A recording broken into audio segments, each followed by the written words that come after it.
Seeing me holding my newborn in worn-out clothes, my grandfather frowned. Wasn't $250,000 a month enough? I never received a single dollar, I said. He picked up his phone and called his lawyers immediately. My grandfather has never cried in front of me. Not at my grandmother's funeral, not when he had his first heart surgery at 71, not even at my wedding, though I'd caught him blinking hard during the vows in that careful way of men from his generation who've decided grief is a private transaction. But when he walked into my hospital room 3 days after I gave birth and looked at me, really looked at me, at the same shirt I'd been wearing since Tuesday, at the dark circles carved under my eyes, at the way I flinched when the nurse mentioned the bill. His chin did something I'd never seen it do before. It trembled, just once. Then he locked it back down. "Claire," he said quietly, pulling a chair close and sitting in it like his legs had suddenly remembered his age. "Wasn't $250,000 a month enough?" I thought I'd misheard him. "What?" "The money." His voice was careful, measured. "I've been sending it since your wedding, every first of the month without fail. I wanted you to be comfortable, to never have to work." He looked at my hands, chapped from the night shift cleaning job I picked up at 6 months pregnant because we couldn't cover the electric bill. I assumed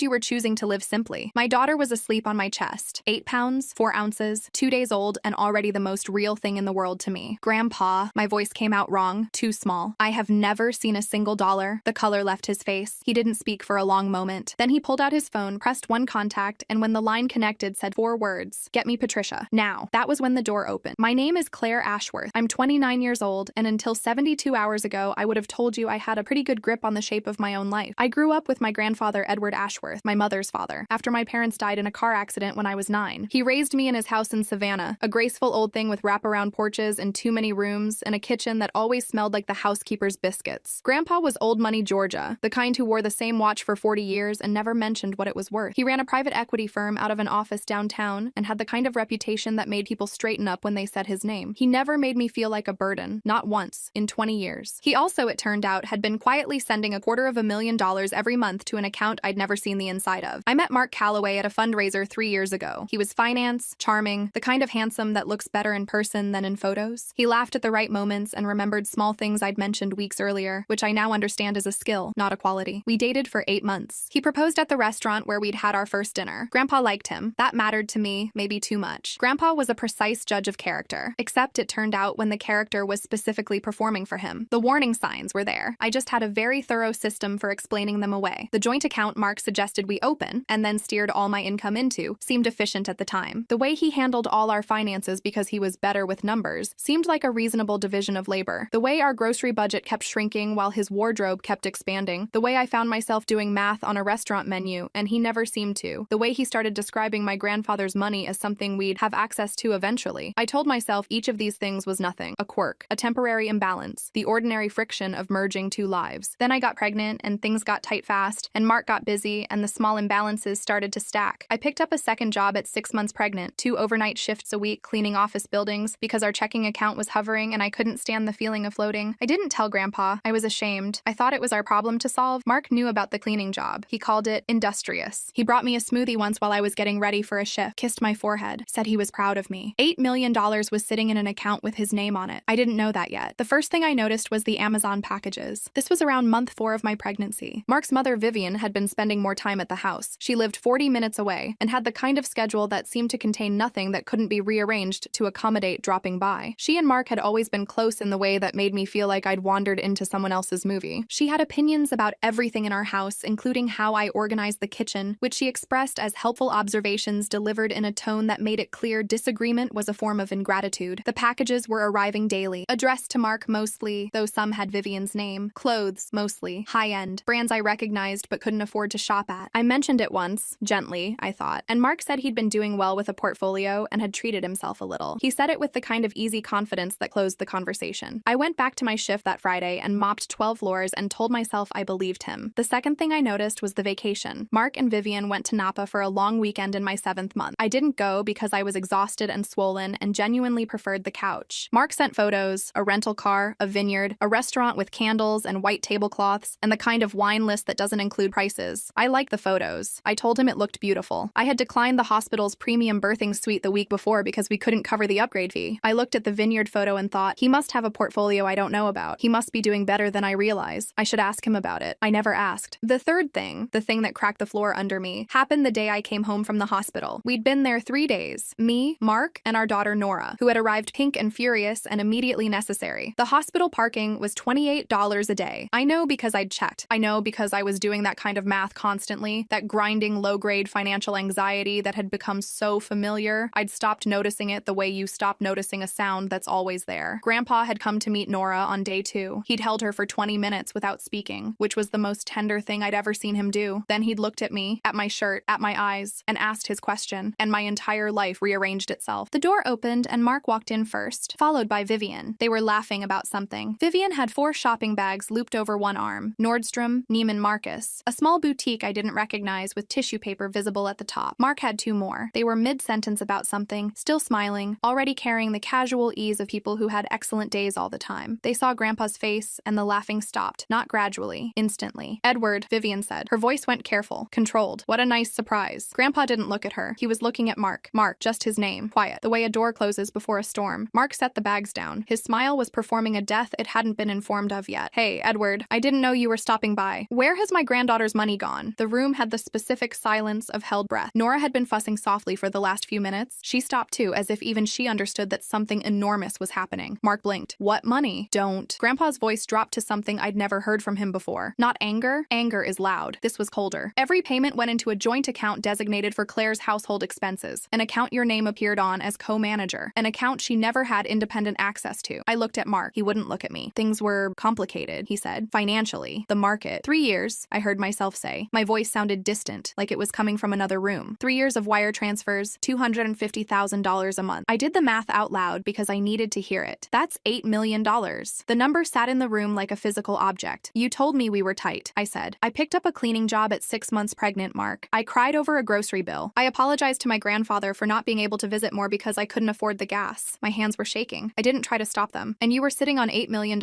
He finally looked at me, and what I saw in his face wasn't guilt. Not exactly. It was something worse. It was the look of someone recalculating. "You don't understand what it takes to maintain our position." "Whose position?" My voice cracked on the word. Vivian stepped forward. Her chin was lifted in the way she did when she was assembling her authority. "Mark's career requires a certain presentation. His network, his client entertainment, his career," Grandpa said, cutting her off with the precision of someone who has been cutting people off in boardrooms for 50 years, "is about to be the least of his problems." Mark dropped the performance. "Just let it fall." "Fine." His voice went flat and cold in a way I'd never heard before, like something underneath the charm had finally surfaced. "Fine. Yes, I used it, because I earned it. You have no idea what I do, what I manage, what it takes to—" "Stop talking," Grandpa said. Mark stopped, just like that, like the command had short-circuited something. "Pack a bag," Grandpa said to me. He didn't raise his voice once. "You and Nora are coming home with me tonight. My attorneys will handle the rest." Vivian grabbed his arm. Her composure was fracturing. I could see it in her eyes, in the tendons of her neck. "Edward, please. You'll destroy him. He has a reputation, a career, people who depend on him. If you do this—" He looked down at her hand on his arm, then back at her face. "He robbed his pregnant wife," he said. "He can keep whatever reputation survives that." She let go. We were in Grandpa's house in Savannah by 11 p.m. My old bedroom was exactly as I'd left it when I got married. Same quilt, same lamp, same view of the oak tree I'd climbed approximately 9,000 times as a kid. I sat on the edge of the bed with Nora on my chest and felt the particular exhaustion of someone who has been holding an enormous thing without knowing it for a very long time. The next morning, Grandpa introduced me to Patricia Mercer. Patricia was 57, silver-haired, and had been Grandpa's lead attorney for 15 years. She wore charcoal suits and spoke with the focused economy of someone who billed by the hour and considered small talk a form of waste. She had a law degree from Yale and, Grandpa told me later, had never lost a civil fraud case. She sat across from me at Grandpa's dining room table with a folder thick enough to use as a weapon. "Tell me everything," she said. "Start at the beginning. Don't editorialize." I talked for 40 minutes. She took notes without looking up, asked 3 clarifying questions, and when I finished, said, "Good, now let me tell you what we already have." She opened the folder. 3 years of wire transfer records. Every payment, dated and time-stamped, flowing from Grandpa's account into the joint household account, and then, within 72 hours of each deposit, routed in partial amounts to a second account, a private account, Mark's name only, at a bank in Delaware. "We found it 6 days ago," Patricia said, "when your grandfather noticed some irregularities in the payment confirmations and called me." She turned a page. "There's also a third account, offshore, Cayman Islands. Approximately $1.2 million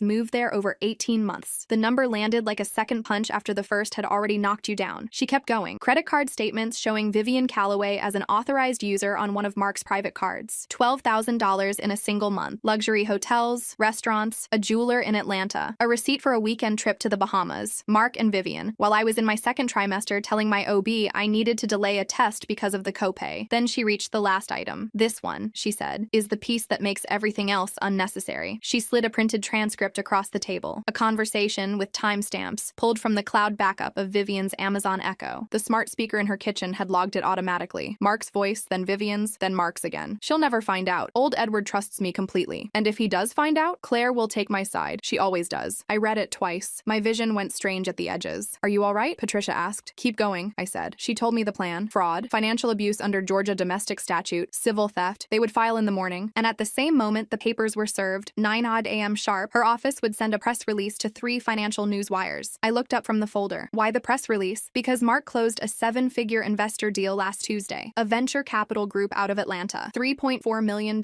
committed, with a second tranche pending. She folded her hands on the table. Those investors have a right to know the character of the man they've put their money behind. My heart was hammering. Will it hold up? The transcript alone would hold up. The financial records are ironclad. The offshore account is going to involve a separate federal conversation, which is not our filing. That call has already been made to the appropriate agency. She closed the folder. By noon tomorrow, every phone in Mark Calloway's life will be ringing, and for the first time in 3 years, he won't have an answer for any of them. That night, I sat in my grandfather's kitchen at 1:30 a.m. with Nora in the bassinet beside me, and a cup of tea I'd stopped tasting, and thought about the version of myself who had mopped floors at 6 months pregnant and felt grateful for the extra shift. I thought about how shame works, how it moves into you quietly and makes you feel like the problem is yours to solve. The financial anxiety, the grocery math, the borrowed maternity clothes I'd told myself were fine, were temporary, were just part of building a life. I had been so careful not to ask Grandpa for help, so careful not to seem like I couldn't handle things, so proud of what I thought was my own self-sufficiency. It wasn't self-sufficiency. It was being looted so skillfully I didn't know I was bleeding. Mark called 7 times that night. I watched his name appear and disappear on my screen and felt nothing but a bone-deep tiredness. He was still calling the next morning when Patricia sent me a single text at 9:02 a.m. Served. I put the phone down and looked at Nora's fingers wrapped around mine. At 9:47, Vivian called. I could hear her screaming before I even brought the phone to my ear, so I held it away and watched Nora's eyelashes instead. Voicemail. At 10:15, Patricia texted again. Lead investor called. Pulling out both tranches, $3.4 million gone before lunch. At 10:52, a financial journalist named David Park, byline at the Atlanta Business Chronicle, 15 years covering Southeast markets, called my grandfather directly. He'd received the press release. He had questions. Grandpa referred him to Patricia, who was, I later learned, already on a second call with the Associated Press. At 11:58, Mark's name lit up my screen. I stared at it for the full length of the ring. Then I set it face down on the table, and I made more tea. The weeks that followed had the strange quality of aftermath. Everything raw and still, like a landscape after weather. I was healing from childbirth and a marriage simultaneously, which is a particular kind of exhaustion that doesn't have a name I know of. Mark's attempts to reach me cycled through stages with a predictability that would have been almost clinical if it hadn't been my life. First, calls and texts, dozens of them, ranging from apologetic to explanatory to, eventually, entitled. You need to hear my side. You're being manipulated by your grandfather. You're going to regret this. I read them the way you read a weather report for somewhere you're not going. Informative, not personal. His lawyer sent letters. Patricia sent them back, each time with slightly more documentation attached, which I understood was her way of communicating that we had more material than they'd anticipated, and she was enjoying making that clear incrementally. Then Mark made the mistake that changed the temperature of everything. He attended his company's quarterly charity dinner, one of those black tie affairs where the actual charity component is roughly 15% of the evening and the networking is 85%. His investors, his partners, his professional network, all in one room. He'd apparently decided that offense was better than defense, because he stood up in front of 200 people and said that his wife had suffered a postpartum breakdown and abandoned him, that she'd taken his daughter from him without cause, and that she'd turned his grandfather-in-law against him out of spite. 200 people. Among them, 4 of my grandfather's business partners, 3 longtime friends of his from their club, and the wife of his lead attorney from a separate firm. By 7:30 the next morning, I had 12 voicemails from people I'd met over the years at Grandpa's dinners and gatherings, people I'd always perceived as politely distant because I was younger, because I was just the granddaughter, who were now calling to say they'd heard what Mark had said and wanted me to know that they were available to speak on my behalf, to testify if needed, to help in whatever way was useful. The 12th voicemail was from a woman named Constance Beaumont, who was 81 years old and had known my grandfather for 40 years, and apparently had a very specific opinion about men who lied about their wives in public. Tell Patricia to call me, she said. I have a long memory and a large address book, and I've been waiting for an excuse to use both. I played that one for Patricia, who smiled in a way I hadn't seen before. Constance Beaumont, she said. Good. You know her? She's been on the board of 3 major charitable foundations for 30 years. She has relationships with every journalist and donor in a 200-mile radius. Patricia opened a new document on her laptop. Mark just made a serious error in venue selection. The defamation angle was added to our filing that afternoon. Patricia contacted David Park at the Business Chronicle, who had already been building his piece and was now, I was told, expanding it from a single article to a 3-part series. The hearing for the emergency protective order was 17 days after Nora was born. The courtroom was smaller than I expected. Wood-paneled, efficient, the kind of room that processes human damage at industrial scale without losing its procedural calm. Presiding was Judge Diane Okafor, who had been on the Chatham County bench for 11 years and had, according to Patricia, a particular and well-documented impatience for financial abuse cases where the documentation was clear and the defendant had chosen audacity over contrition. Mark arrived with his attorney, a man named Gerald Hastings, who wore a very good suit and the expression of someone who had looked at the evidence and was already thinking about his next case. Patricia presented Exhibit A through Exhibit M wire transfers, account records, the Delaware account, the Cayman account, the credit card statements, the Echo transcript. Gerald Hastings objected twice. Judge Okafor sustained neither. When it was Mark's turn, Gerald made an argument about the complexity of financial management in high-net-worth situations and the nature of marital accounts and the question of consent. It was technically coherent. It also had no answer for Exhibit G, which was the transcript, and Exhibit L, which was the offshore account documentation that a federal investigator named Agent Thomas Riley from the IRS Financial Crimes Unit had, by that point, independently flagged and was pursuing on a separate but parallel track. Judge Okafor granted the emergency order. She also made a comment from the bench, which Patricia told me later was unusual. Judges typically keep their observations procedural about the calculated and sustained nature of the financial control evidenced in the record. Mark didn't look at me when we filed out. I hadn't expected him to, but I noticed it anyway. The Business Chronicle piece ran on a Thursday. David Park's byline above the fold digitally entitled "The Other Account: How a Savannah Finance Manager Redirected $8 in Family Funds Over 3 years." It was careful, sourced, specific. It named the Delaware account. It named the Cayman account. It quoted 3 investors who had either exited or frozen their relationship with Mark's firm. It included a statement from Patricia on my behalf and a statement from Gerald Hastings that was 4 sentences long and said essentially nothing. By Friday morning, it had been picked up by the Associated Press. By Friday afternoon, it was on 3 financial news aggregators and 2 general interest outlets. Mark's firm had 9 employees. By the following Monday, 6 of them had resigned. His mother, Vivian, called me twice more in that period. The first call I let go to voicemail. The message was long and alternated between rage and pleading in a way that told me she understood, at some molecular level, that her authorized user card and the Echo transcript had done significant damage to her own position. The second call came the day after the AP pickup, and I did answer it. Not because I had anything to say to her, but because I wanted to hear whether she'd apologize or double down. She doubled down, told me I was destroying a good man, told me Mark had only ever tried to provide for our family, told me I owed her a conversation. "You were on his card, Vivian," I said, "the one funded by the money that was supposed to pay my electric bill." She hung up. 3 months after the hearing, I was sitting on Grandpa's porch on a Saturday morning with Nora in my lap and coffee going cold on the railing beside me when he came out and sat in the chair next to mine. We watched the street for a while. The old neighborhood sounds, birds, a sprinkler somewhere, a kid on a bicycle. "I want to tell you something," he said. I looked at him. "I should have structured it differently from the beginning. A direct account only in your name. I trusted him because you loved him, and I used your judgment as a substitute for my own. That was my failure." "Grandpa, let me finish." He was looking at the street. "I told myself the money was a gift to your marriage, not to you specifically. That it would be managed jointly because that's how marriages work. I told myself a lot of things that were mostly excuses not to look too closely." He paused. "I'm sorry, Claire, for the cleaning job, for the grocery bills, for every moment you felt alone in that and thought it was yours to fix." My throat tightened. "I didn't know," I said. "I know you didn't. That's what made it work." He finally looked at me. He counted on both of us not looking. We sat with that for a while. "Patricia says the civil recovery is strong," I said eventually. "It is. Between the domestic accounts and the offshore recovery. They've frozen the Cayman account. The federal piece is moving. You'll have access to most of it eventually. Maybe 18 months. He picked up his coffee. "The rest will come from the defamation settlement. Gerald Hastings called Patricia last week. Mark wants to settle before discovery." She said no. She did. Grandpa almost smiled. "She said discovery would be more useful than a settlement at this stage." Gerald apparently agreed pretty quickly. The AP article had mentioned the charity dinner speech. Mark's remaining professional relationships had mostly evaporated in the 2 weeks following publication. The venture capital group had not only pulled their investment, but filed their own civil complaint, which added a second front to the legal exposure. Agent Riley's federal investigation was proceeding separately, with a timeline Patricia described as slow but inevitable. Mark's firm had formally dissolved. He was, as of last week's legal correspondence, living in a short-term rental in Marietta, and had requested a modification to the protective order to allow supervised visitation with Nora. Patricia had responded with a counter-proposal that included conditions she described to me as achievable, if he's serious, and clarifying, if he isn't. I didn't hate him. That surprised me more than anything. I'd expected the revelation to leave some hot, clarifying fury I could burn through and come out the other side. But what I actually felt was something more like the absence of weight, like setting down a bag I'd carried so long I'd forgotten it was there. I thought about the woman who had mopped floors in her 3rd trimester and felt proud of her efficiency, who had apologized to her grandfather for not visiting, who had done math in in her head at restaurants and called it being careful. She wasn't naive. She was deceived by someone who had studied her trust and treated it as a resource. There's a difference. It took me a while to hold on to it. 6 months after Patricia slid that transcript across the table, I signed a lease on a small house 3 blocks from Grandpa's in Savannah. 3 bedrooms, a yard, a kitchen with a window over the sink that gets the morning light. I went back to work part-time. I have a background in nonprofit development, which I'd put on hold when Mark suggested I focus on the house. I'm rebuilding that now, slowly, on my own timeline. Nora is 6 months old. She has her great-grandfather's eyes, which are gray and deliberate, and she has already figured out that if she looks at him long enough, he will eventually make a fool of himself trying to make her laugh. I don't think about Mark every day anymore. Some weeks I barely think about him at all, which itself feels like something recovered. Patricia emails me updates when there are updates. The federal investigation is ongoing. The civil recovery is on track. The defamation case is moving toward trial because Mark, true to form, apparently believes he can still win something. Gerald Hastings sends letters that Patricia describes as increasingly fatigued. The last thing I heard directly from Mark was a voicemail 4 months ago, in which he said he wanted me to understand that he'd made mistakes, but that he'd always loved me, and that he hoped I could find it in my heart, eventually, to forgive him for the sake of their daughter's stability. It was very well constructed. I could hear how much work had gone into it. I saved it, not for myself, for Nora, so that when she's old enough to ask questions about her father, she can hear what he sounded like when he was performing remorse and decide for herself how much weight to give it. That's the thing about men like Mark. They always believe the next version of themselves will be the one that finally convinces you. He said on that recording Vivian's smart speaker made that I always took his side. He was right for 3 years. But the thing about always is that it only takes once to make it a lie. And I had a grandfather with a phone and a lawyer who ate lawsuits for breakfast. That was enough.